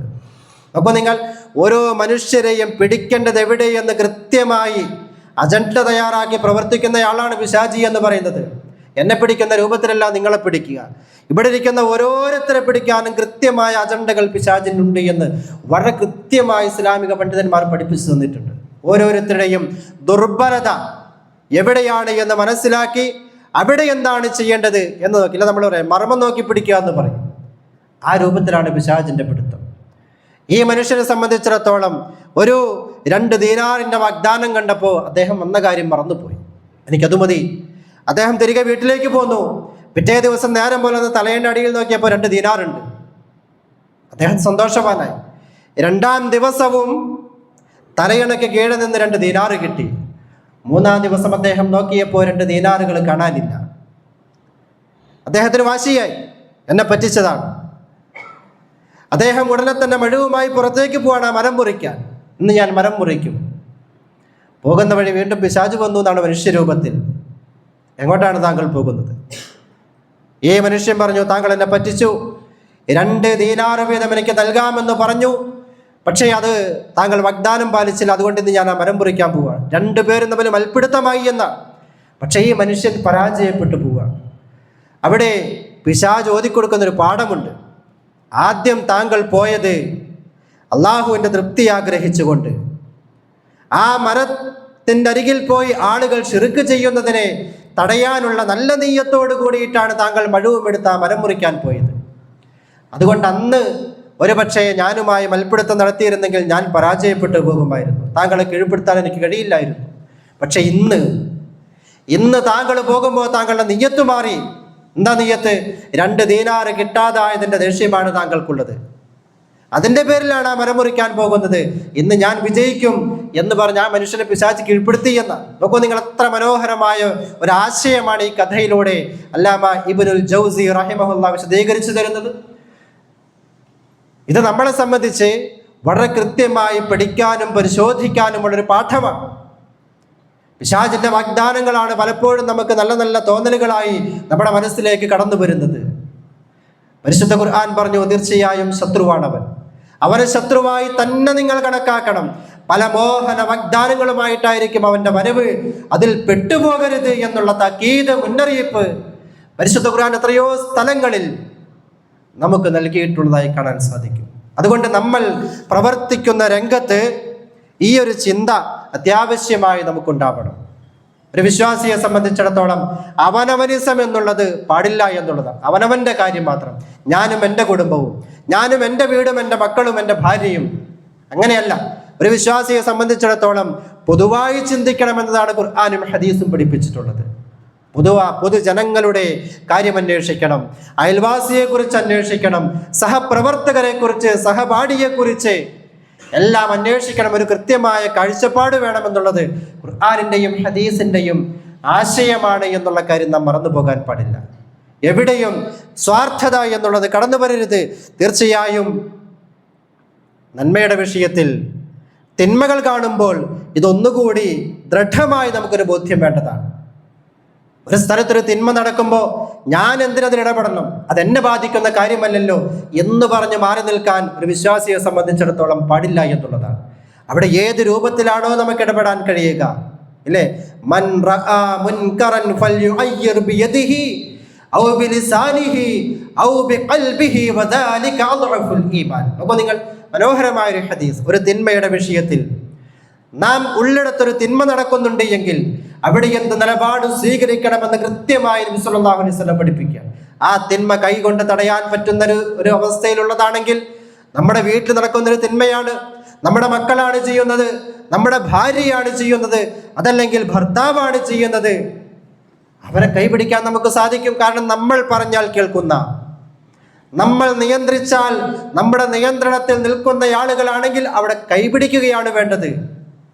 ഇനി അതിന് സാധ്യമല്ലെങ്കിൽ ഔ ബിലിസാനിഹി, നാവുകൊണ്ട് പറയണം. ആ തിന്മയ്ക്കെതിരെ ശബ്ദമുയർത്താൻ കഴിയുമെങ്കിൽ അതാണ് വേണ്ടത്. ഒരു കാര്യം കൂടി റസൂലുള്ളാഹി പറഞ്ഞു, ഇനി അതിനും കഴിയില്ല, കൈകൊണ്ട് തടുക്കാൻ കഴിയില്ല, നാവുകൊണ്ട് പറയാനും സാഹചര്യമില്ല എങ്കിൽ ഹൃദയത്തിൽ ആ തിന്മയോടൊരു വെറുപ്പുണ്ടാകണം. ഇതുണ്ടോ നമുക്ക്? ഒരു തിന്മ കാണുമ്പോൾ അതൊരു മോശമാണ്, തിന്മയാണ് എന്നൊരു വെറുപ്പ് നമ്മുടെ മനസ്സിലുണ്ടാവാറുണ്ടോ? അതില്ലെങ്കിൽ ഈമാനിന്റെ കണിക പോലും ഇല്ല എന്ന് പറഞ്ഞു. ഈമാൻ. ഒരു തിന്മ നടക്കുന്നിടത്ത് കൈകൊണ്ട് തടയാൻ കഴിയില്ല, നാവുകൊണ്ട് പറയാൻ കഴിയില്ല, ഒന്നും കഴിയില്ല, പക്ഷേ മനസ്സിലൊരു വെറുപ്പ് പോലും തോന്നുന്നില്ലെങ്കിൽ ഒട്ടും ഈമാനില്ലാത്തൊരു മനസ്സാണത്. ആ ഒരു തിന്മയോട് മാനസികമായ ഒരു വെറുപ്പ് തോന്നുന്നുണ്ട് എങ്കിൽ അത് ഏറ്റവും ദുർബലമായ ഈമാനിന്റെ അടയാളമാണ് എന്ന് റസൂൽ കരീം സ്വല്ലല്ലാഹു അലൈഹി വസല്ലം പഠിപ്പിച്ചുവെങ്കിൽ ഇത്തരം വിഷയങ്ങളിൽ നമ്മൾ എവിടെ നിൽക്കുന്നു എന്നുള്ളത് എൻ്റെ പ്രിയപ്പെട്ട സഹോദരങ്ങൾ, സ്ത്രീകളും പുരുഷന്മാരും ഒരേപോലെ ചിന്തിക്കേണ്ട വിഷയമാണ് എന്ന് റസൂലുള്ളാഹി സ്വല്ലല്ലാഹു അലൈഹി വസല്ലം കൃത്യമായി ഓർമ്മപ്പെടുത്തി തരികയാണ്. വിശ്വാസിയെ സംബന്ധിച്ചിടത്തോളം കൂട്ടുത്തരവാദിത്വമുണ്ട്.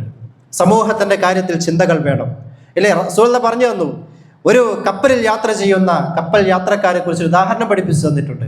2 തട്ടുള്ള കപ്പൽ, അതിൻ്റെ താഴെയും ആളുകളുണ്ട്, മുകളിലും ആളുകളുണ്ട്. താഴെയുള്ള ആളുകൾക്ക് കുടിവെള്ളം കിട്ടണമെങ്കിൽ കപ്പലിൻ്റെ മുകളിൽ കയറി ചെല്ലണം. അങ്ങനെയാണ് അതിൻ്റെ സംവിധാനം ഉള്ളത്. അവസാനം ഇതിങ്ങനെ കുറേ സമയം താഴെ നിന്ന് മുകളിൽ പോയി വെള്ളമെടുത്തു. ആ യാത്രക്കാർക്ക് പ്രയാസം, നടന്നു പോകണം, കയറി ചെല്ലണം. ഇതൊക്കെ ആയപ്പോൾ താഴെ തട്ടിലുള്ള ആളുകൾ തീരുമാനിച്ചു, നമ്മളെന്തിന് മുകളിൽ പോകണം? വെള്ളം ചേർന്ന് നിൽക്കുന്നത് നമ്മുടെ അടുത്തല്ലേ, അതുകൊണ്ട് നമുക്കൊരു ചെറിയ ഓട്ട നമ്മുടെ ഈ ഭാഗത്ത് കപ്പലിൻ്റെ പലകയ്ക്ക് ഒരു ഓട്ടയിട്ടാൽ നമുക്ക് ആവശ്യമുള്ള വെള്ളം ഇവിടെ കിട്ടും എന്ന് തീരുമാനിച്ച് അല്ലാഹു റസൂൽ പറയുന്നൊരു ഉദാഹരണമാണിത്. അങ്ങനെ തീരുമാനിച്ച് ഒളിയും ചുറ്റികയുമായി ആ പലകയ്ക്ക് ഓട്ടയിടാൻ വരുന്നവൻ്റെ കൈ പിടിക്കാതെ വെള്ളം കിട്ടുമെന്ന് പറഞ്ഞ് കാത്തിരുന്നാൽ എന്താ സംഭവിക്കുക? ചിന്തിക്കാൻ നമുക്ക് വിട്ടു തന്നിരിക്കുകയാണ് അല്ലാഹു റസൂൽ സ്വല്ലല്ലാഹു അലൈഹി വസല്ലം. നാം ഓരോരുത്തരും ആ വിഷയത്തെക്കുറിച്ച് ആലോചിക്കും. എന്താ അവിടെ സംഭവിക്കുക? അവിടെ ആരും തടഞ്ഞിട്ടില്ല എങ്കിൽ അതെന്നെ ബാധിക്കുന്ന വിഷയമല്ല എന്ന് കപ്പലിൻ്റെ മുകളിലുള്ള ആളുകൾ ആലോചിച്ചുകൊണ്ട് അതിൽ ഇടപെടാതിരുന്നാൽ എന്ത് സംഭവിക്കും?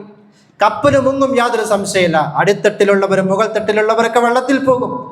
തിന്മയ്ക്കെതിരെ ശബ്ദിക്കേണ്ടതിൻ്റെ, കൈപിടിക്കേണ്ടതിൻ്റെ ബാധ്യതയെക്കുറിച്ച് അള്ളാഹു റസൂൽ ഓർമ്മപ്പെടുത്തിയത് ഇങ്ങനെയാണ്: ഒരു സമൂഹത്തെ അത് മുക്കും, വെള്ളത്തിലേക്ക് ആഴ്ത്തിക്കളയുന്ന പ്രവർത്തനമാണ് തിന്മയ്ക്കെതിരെ ശബ്ദിക്കാതിരിക്കുക എന്നുള്ളത്. പരിശുദ്ധ ഖുർആൻ ചില ആളുകളെ കുറിച്ച് പറഞ്ഞു, തിന്മ നടക്കുന്നിടത്ത് സന്നിഹിതരായ ആളുകൾ, അവരിൽ ചില ആളുകൾ ആ തിന്മയ്ക്കെതിരെ ശബ്ദമുയർത്തി. നിങ്ങളെന്ത് പണിയാണ് ഈ കാണിക്കുന്നത്? അത് കണ്ടപ്പോൾ ചില ആളുകൾ ഈ ചോദിച്ച ആളുകളോട് ചോദിക്കുകയാണ്. ഇത് ഖുർആന്റെ ആയത്താണ്, ഞാൻ എൻ്റെ ആശയം മാത്രം പറഞ്ഞു പോവാണ്. ഇത് ചോദിച്ച ആളുകളോട് നിങ്ങൾക്ക് എന്താണ്, അവരെന്തെങ്കിലും ചെയ്യട്ടെ, ഇതല്ലേ? ഇതൊക്കെ നമ്മളിന്ന് നേർക്കുനേരെ നമ്മുടെ സമൂഹത്തിൽ കാണുന്ന കാര്യമാണ്. ഒരു തിന്മയ്ക്കെതിരെ വാക്ക് പറഞ്ഞാൽ അയാളെ ചോദ്യം ചെയ്യാൻ വേറെ ചിലരുണ്ട്, നിങ്ങൾക്ക് മിണ്ടാതിരുന്നാൽ പോരെ, അവരെന്താന്ന് വെച്ചാൽ ചെയ്യട്ടെ. പരിശുദ്ധ ഖുർആൻ ആ ഭാഗം പറഞ്ഞത് ലിമ തഅലൂന ഖൗമൻ അല്ലാഹു മുഹ്ലികുഹും ഔ മുഅസിബുഹും, നിങ്ങൾ എന്തിനതിൽ ഇടപെടണം? അള്ളാഹു അവരെ ശിക്ഷിക്കുകയോ നശിപ്പിക്കുകയോ എന്താന്ന് വെച്ചാൽ ചെയ്യട്ടെ, അവരുടെ ഇഷ്ടത്തിന് അവർ പോകട്ടെ എന്ന് പറഞ്ഞ ആളുകൾ. പക്ഷേ അതിനെതിരെ ശബ്ദിച്ച ആളുകൾ പറഞ്ഞു, മഅ്ദിറതൻ ഇലാ റബ്ബിക്കും, ഇത് ഞങ്ങളുടെ ബാധ്യത പൂർത്തീകരിച്ചതാണ്. ഞങ്ങൾക്ക് നാളെ പടച്ചവന്റെ മുമ്പിൽ ഉദുർ പറയണം. അള്ളാഹു ചോദിക്കും ഈ വിഷയം. ഇത് ചോദ്യം ചെയ്യപ്പെടുന്ന വിഷയമാണ്. ഒരു തിന്മ കണ്ടിട്ട് ശബ്ദിക്കാതെ പോയാൽ, അവിടെ ഇസ്ലാം പഠിപ്പിച്ച മര്യാദ പാലിക്കാതെ പോയാൽ തീർച്ചയായും വിചാരണയുണ്ട്. അതുകൊണ്ട് മഅ്ദിറതൻ ഇലാ റബ്ബിക്കും, ഞങ്ങൾക്ക് ഞങ്ങളുടെ റബ്ബിൻ്റെ അരികിൽ ഉദുർ ബോധിപ്പിക്കാൻ വേണ്ടിയിട്ടാണ് ഞങ്ങൾ ഈ തിന്മയ്ക്കെതിരെ ശബ്ദിച്ചത്. ഇതേ നമുക്കും ചെയ്യാനുള്ളൂ. നമ്മളെ കൊണ്ട് ഏത് രൂപത്തിലാണോ സമൂഹത്തിൽ ഇടപെടാൻ കഴിയുന്നത്, പ്രത്യേകിച്ച് തിന്മകൾ നടക്കുന്നിടത്ത് ഇടപെടുന്നത്, അവിടെ നമ്മൾ ഇസ്ലാമികമായ ബാധ്യതകൾ പൂർത്തീകരിക്കുന്നു എന്ന് ഉറപ്പുവരുത്തേണ്ടതുണ്ട്. അല്ലാഹു സുബ്ഹാനഹു വ തആല ആദർശ ബോധമുള്ള, തിന്മയ്ക്കെതിരെ ശബ്ദിക്കുന്ന നല്ലൊരു കൂട്ടായ്മയായി ജീവിക്കാൻ നമ്മെ എല്ലാം അനുഗ്രഹിക്കുമാറാവട്ടെ. അപ്പോൾ ഖൗലി ഹാദാ വഅസ്തഗ്ഫിറുല്ലാഹ ലി വലക്കും വസ്തഗ്ഫിറു ഇന്നഹു ഹുവൽ ഗഫൂറുർ റഹീം.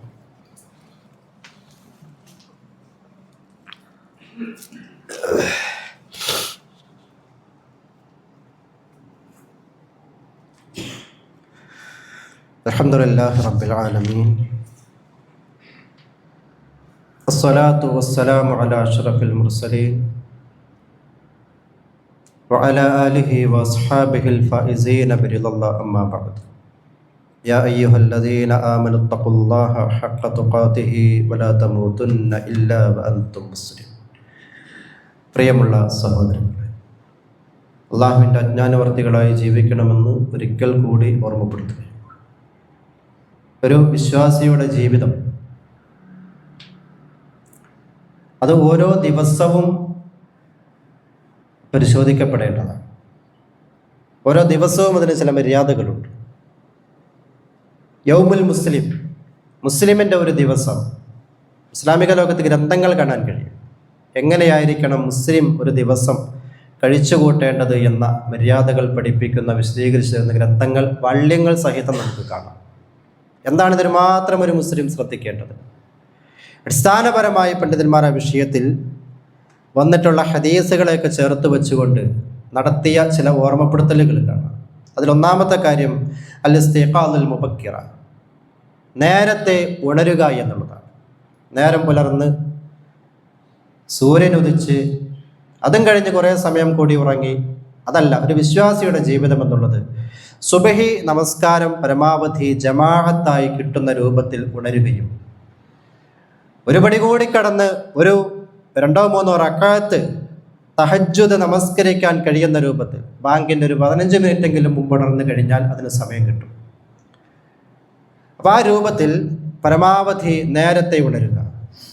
സുബഹി നമസ്കാരം കഴിഞ്ഞാൽ പിന്നെ നമുക്ക് കുറേ സമയം കിട്ടും. നല്ല ബറക്കത്തുള്ള സമയമാണത്. റസൂലുള്ളാഹി സ്വല്ലല്ലാഹു അലൈഹി വസല്ലം പ്രാർത്ഥിച്ചതാണ് ഈ ഉമ്മത്തിൻ്റെ പ്രഭാത സമയത്ത്, അല്ലാഹുമ്മ ബാരിക് ഫി ബുക്കൂരിഹ എന്നാണ്. ഈ ഉമ്മത്തിൻ്റെ പ്രഭാത സമയത്ത് അല്ലാഹുവേ നീ ബറക്കത്ത് ചൊരിയണമേ. നമ്മൾ പലപ്പോഴും പറയാറുണ്ട്, രാവിലെ എഴുന്നേറ്റ് അതിരാവിലെ എഴുന്നേറ്റ് നേരത്തെ കാര്യങ്ങളൊക്കെ ചെയ്ത് എന്തെങ്കിലുമൊക്കെ കാര്യങ്ങൾക്ക് ഇടപെട്ട് കഴിഞ്ഞാൽ ഇഷ്ടംപോലെ സമയം നമ്മുടെ മുമ്പിലുള്ളതായിട്ട് നമുക്ക് അനുഭവപ്പെടും. അത് ബറക്കത്തുള്ള സമയമാണ്. സുബഹി നമസ്കരിച്ചവർ പോലും പലപ്പോഴും സുബഹി കഴിഞ്ഞിട്ട് കിടന്നുറങ്ങും. ആ സമയം ഉറങ്ങി തീർക്കാതെ അത്യാവശ്യം നമുക്ക് വേണ്ട കാര്യങ്ങൾ, വിദ്യാർത്ഥികളാണെങ്കിൽ പഠിക്കാനും മറ്റ് ഓഫീസ് ജോലിയും കാര്യങ്ങളൊക്കെ ഉണ്ടെങ്കിൽ അതിലൊക്കെ ചെയ്യേണ്ട പണികളൊക്കെ ചെയ്യാനും ഒക്കെ ഇതിനെ ഉപയോഗപ്പെടുത്താൻ പറ്റിയ നല്ല സമയമായി റസൂലുള്ളാഹി സ്വല്ലല്ലാഹു അലൈഹി വസല്ലം പറഞ്ഞു തന്ന ഒരു കാര്യമാണ് ഏറ്റവും പ്രഭാത സമയം എന്നുള്ളത്. ആ സമയത്തെ നഷ്ടപ്പെടുത്തി കളയാതെ അതിൻ്റെ മഹത്വം മനസ്സിലാക്കി ഉപയോഗപ്പെടുത്താൻ ശ്രമിക്കണം. അതാണ് ഒരു മര്യാദ എന്ന് പറയുന്നത്. മറ്റൊന്ന് അദാഉസ് സ്വലവാത്തുൽ ഖംസ്, 5 നമസ്കാരങ്ങളുടെ കാര്യത്തിലുള്ള ശ്രദ്ധയാണ്. സുബഹി ഉൾപ്പെടെയുള്ള 5 നമസ്കാരങ്ങൾ സമയത്ത് നിർവഹിക്കുന്നു എന്നുള്ള ബോധ്യം നമുക്ക് ഓരോരുത്തർക്കും വേണം. ഓരോ നമസ്കാരവും സമയ നിർണിതമാണ്. തോന്നുമ്പോൾ നിർവഹിക്കേണ്ടതല്ല നമസ്കാരം എന്നുള്ളത്, കൃത്യമാണ്. നമുക്ക് മുന്നിൽ അത് വിശദീകരിക്കേണ്ട ആവശ്യമില്ല. ആ സമയം നിഷ്ഠ പാലിച്ചുകൊണ്ട് ഓരോ നമസ്കാരവും നിർവഹിക്കേണ്ട രീതിയിൽ നിർവഹിക്കുക. ഇതൊരു ദിവസത്തിൽ വിശ്വാസി ശ്രദ്ധിക്കേണ്ടതാണ്. ഒരു നമസ്കാരം കഴിഞ്ഞാൽ പിന്നെ എന്ത് ചെയ്യുമെന്ന് ചോദിച്ചാൽ വിശ്വാസിക്കുള്ള മറുപടി അടുത്ത നമസ്കാരം. അല്ലാഹു റസൂല് പറഞ്ഞത് അതാണ്. ഒരു നമസ്കാരം കഴിഞ്ഞാൽ അടുത്ത നമസ്കാരത്തെ പ്രതീക്ഷിക്കുക എന്നുള്ളത് വലിയ പ്രതിഫലം കിട്ടുന്ന റിബാത്ത്, ഉഹദ് മലയ്ക്ക് മുകളിൽ അതിനേക്കാൾ വലിപ്പമുള്ള പ്രതിഫലം കിട്ടുന്ന കാര്യമാണ്. അപ്പം അത് വലിയ പുണ്യമുള്ള കാര്യമാണ്. നമസ്കാരങ്ങളുടെ കാര്യത്തിൽ ശ്രദ്ധ വേണം. മറ്റൊന്ന് ഖിറാഅത്തുൽ ഖുർആൻ, കുറഞ്ഞതാണെങ്കിലും ഖുർആനുമായിട്ടുള്ളൊരു ബന്ധം ജീവിതത്തിൻ്റെ ദൈനംദിന രംഗത്തുണ്ടാവണം എന്നുള്ളതാണ്. പലപ്പോഴും കഴിഞ്ഞ റമദാനിൽ ഖുർആനൊക്കെ ഓതി മടക്കി വെച്ച ആളുകൾ പിന്നീട് ഇത് കണ്ടിട്ടുണ്ടോ, തുറന്നിട്ടുണ്ടോ എന്നുള്ളതൊക്കെ പരിശോധിക്കപ്പെടേണ്ടതാണ്. അതല്ല, ജീവിതത്തിൽ അത് നിത്യ ജീവിതത്തിൻ്റെ ഭാഗമായി കൂടെ കൂട്ടുക എന്നുള്ളത് ഒരു വിശ്വാസിയുടെ ബാധ്യതയായി പഠിപ്പിക്കപ്പെട്ടിട്ടുള്ളൂ. അതുപോലെ ദിക്ർ വൽ ഇസ്തിഗ്ഫാർ, രാവിലെയും വൈകിട്ടും ഇടയ്ക്കുള്ള സമയങ്ങളിലും ഒക്കെ നിർവഹിക്കേണ്ട ചില പ്രാർത്ഥനകളുണ്ട്, ദിക്റുകളുണ്ട്, ഇസ്തിഗ്ഫാറുണ്ട്. റസൂലുള്ളാഹി സ്വല്ലല്ലാഹു അലൈഹി വസല്ലമയെ സംബന്ധിച്ച് നമ്മൾ കേട്ടിട്ടുണ്ട്, പഠിച്ചിട്ടുണ്ട്. ഒരു ദിവസം 70 അതല്ലെങ്കിൽ 100 പ്രാവശ്യമൊക്കെ അസ്തഗ്ഫിറുല്ലാ എന്ന് അല്ലാഹുവിൻ്റെ റസൂല് പറഞ്ഞു. എന്ത് പാപം ചെയ്തിട്ടത്? ഒരു പാപവും ചെയ്യാതെ തന്നെ അള്ളാഹുവിലേക്ക് ഇസ്തിഗ്ഫാർ ചെയ്ത് മടങ്ങുകയാണ് അല്ലാഹുവിൻ്റെ റസൂല്. ദിനേന എത്രയോ പാപങ്ങൾ ചെറുതും വലുതുമായി ചെയ്തു കൂട്ടും നമ്മളെ സംബന്ധിച്ചിടത്തോളം നമ്മളൊക്കെ വലിയ പ്രതീക്ഷയില്ല. പരലോകത്തേക്ക് ചെന്നാൽ സ്വർഗത്തിലേക്കാണ് കാലെടുത്ത് വെക്കാൻ ഒരുങ്ങി നിൽക്കുന്നത് നമ്മൾ. പക്ഷെ എന്തുണ്ട് നമ്മുടെ കയ്യിൽ വക എന്നുള്ളത് ഓരോരുത്തരും സ്വയം പരിശോധിക്കേണ്ട കാര്യം. ഇസ്തിഗ്ഫാർ വേണം, ദിക്റുകൾ വേണം, പ്രഭാതത്തിൽ ചൊല്ലേണ്ട ദിക്റുകൾ. അതേപോലെ വീട്ടിൽ നിന്ന് പുറത്തേക്ക് പോകുമ്പോൾ, ബാത്റൂമിൽ കയറുമ്പോൾ, വാഹനത്തിൽ കയറുമ്പോൾ, ഭക്ഷണം കഴിക്കുമ്പോൾ, അത് കഴിച്ചു കഴിഞ്ഞാൽ എവിടെയാണ് നമുക്ക് പ്രാർത്ഥനയും ദിക്റുകളും ഇല്ലാത്തത്? ഇതെത്ര പേർ ചെയ്യുന്നു? കൃത്യമായി നാം സൂക്ഷ്മതയോടുകൂടി ഒന്ന് വിലയിരുത്തേണ്ട കാര്യമാണ്. നമുക്ക് പലപ്പോഴും പല പ്രശ്നങ്ങളാണ്, മനസ്സമാധാനം ഇല്ലാത്ത അവസ്ഥയാണ്, കുടുംബത്തിൽ പ്രശ്നങ്ങളാണ്. ഇതിൻ്റെയൊക്കെ അടിസ്ഥാന കാരണങ്ങൾ എവിടെയാണ്? ഇത്തരത്തിലുള്ള പ്രാർത്ഥനകളും ദിക്റുകളും ഒക്കെ പഠിപ്പിച്ചിട്ട് അല്ലാഹുവിൻ്റെ റസൂൽ ചില നേട്ടങ്ങൾ പറഞ്ഞിട്ടുണ്ട്.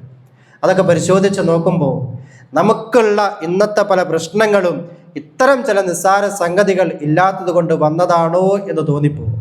അത്തരത്തിൽ നേട്ടങ്ങളുള്ള, ജീവിതത്തിൽ ബറക്കത്ത് കൊണ്ടുവരുന്ന, ജീവിതത്തിൻ്റെ സ്വസ്ഥതയ്ക്കും സമാധാനത്തിനും അനിവാര്യമായ കാര്യങ്ങളാണ് ദിക്റുകളിലൂടെ, ദുആകളിലൂടെ, പ്രഭാത പ്രദോഷ പ്രാർത്ഥനകളിലൂടെയൊക്കെ പഠിപ്പിക്കപ്പെട്ടിട്ടുള്ളത്. ഇത് ജീവിതത്തിൽ കാത്തു സൂക്ഷിക്കണം. ഫർള് നമസ്കാരങ്ങൾ കഴിഞ്ഞാൽ ആയത്തുൽ കുർസി ഓതണം. അല്ലാഹു റസൂല് പറഞ്ഞു, എന്ത് മുടക്കാനുള്ളത് 1 മിനിറ്റ് വേണ്ട നമുക്ക് ഒരു ആയത്തുൽ കുർസി പാരായണം ചെയ്യാൻ. അല്ലാഹു ലാ ഇലാഹ ഇല്ലാ ഹുവൽ ഹയ്യുൽ ഖയ്യൂം, സൂറത്തുൽ ബഖറയിലെ 255-ാമത്തെ വചനമാണത്. അറിയാത്തവർ അത് പഠിക്കണം. ജീവിതത്തിൽ എന്നും ആവശ്യമുള്ളൊരായത്താണിത്. എല്ലാ ഫർള് നമസ്കാരങ്ങൾക്ക് ശേഷം ചൊല്ലണം, രാവിലെ ചൊല്ലണം, മഗ്‌രിബ് കഴിഞ്ഞാൽ ചൊല്ലണം, അതേപോലെ ഉറങ്ങാൻ പോകുന്ന സമയത്ത് ചൊല്ലണം. പൈശാചികമായ ദുർബോധനങ്ങളിൽ നിന്ന് രക്ഷ കിട്ടാനൊരു മാർഗമാണത്. മാത്രമല്ല പരലോകത്ത് സ്വർഗമാണതിന് പ്രതിഫലം. ഇതൊക്കെ നിത്യശീലമാക്കി നമുക്കൊക്കെ ഒരുപാട് ശീലങ്ങളുണ്ട് അല്ലേ? ഒരുപാട് ഹാബിറ്റുകളെ കുറിച്ച് നമ്മൾ പറയാറുണ്ട്. ബീഡി വലിക്കുന്ന സ്വഭാവമുള്ള ആളുകൾ പലതും നിർത്താൻ കഴിയില്ല എന്നാണ് പറയുക. ഇങ്ങനെ ചിലത് ശീലിച്ചു നോക്കൂ നിങ്ങൾ. അള്ളാഹുവിൻ്റെ റസൂല് ശീലമാക്കാൻ പറഞ്ഞ കുറേ ശീലങ്ങളുണ്ട്. അതൊന്നും നമുക്ക് ശീലമല്ല. പലപ്പോഴും നമുക്ക് നമ്മുടേതായ ശീലങ്ങളാണ്, അതെല്ലാം തന്നെ ദുശ്ശീലങ്ങളാണ്. ഇവിടെയാണ് ഒരു വിശ്വാസിയെ സംബന്ധിച്ചിടത്തോളം മാറി ചിന്തിക്കേണ്ടത്. ഇസ്ലാമികമായ ശീലങ്ങളിലേക്ക് നമ്മുടെ ജീവിതത്തെ കൊണ്ടുവരിക.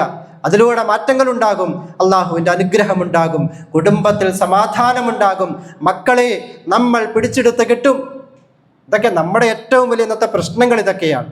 ഇതിനൊക്കെ പരിഹാരം ഇവിടെയുണ്ട് എന്ന് അള്ളാഹു പഠിപ്പിച്ചു, റസൂല് പഠിപ്പിച്ചു. അതിലേക്ക് നമ്മൾ തിരിച്ചു വരിക. അള്ളാഹു അനുഗ്രഹിക്കുമാറാവട്ടെ. ജീവിതത്തിൽ വന്നുപോയ എല്ലാ തെറ്റുകുറ്റങ്ങളും അള്ളാഹുവിൻ്റെ മഹത്തായ ഔദാര്യം കൊണ്ട് നമുക്ക് വിട്ടുപുറത്ത് മാപ്പാക്കി തരുമാറാകട്ടെ. രോഗങ്ങൾ കൊണ്ട്, പ്രയാസങ്ങൾ കൊണ്ട്, സാമ്പത്തിക ബുദ്ധിമുട്ടുകൾ കൊണ്ട് കഷ്ടപ്പെടുന്ന ധാരാളം ആളുകൾ, അള്ളാഹുവേ, അവർക്ക് നീ സമാധാനവും ശാന്തിയും നൽകി അനുഗ്രഹിക്കണമേ. ജീവിതത്തിൽ കഷ്ടപ്പെടുന്ന, എല്ലാ നിലയ്ക്കും ത്യാഗസന്നദ്ധരായി ജീവിക്കുന്ന ആളുകൾ, അവർക്ക് പരലോകത്ത് അർഹമായ പ്രതിഫലം നീ നൽകി അനുഗ്രഹിക്കണമേ റബ്ബേ. اللهم اغفر للمؤمنين والمؤمنات والمسلمين والمسلمات الأحياء منهم والأموات إنك مجيب الدعوات يا قاضي الحاجات. اللهم أجرنا من النار، اللهم أجرنا وأجر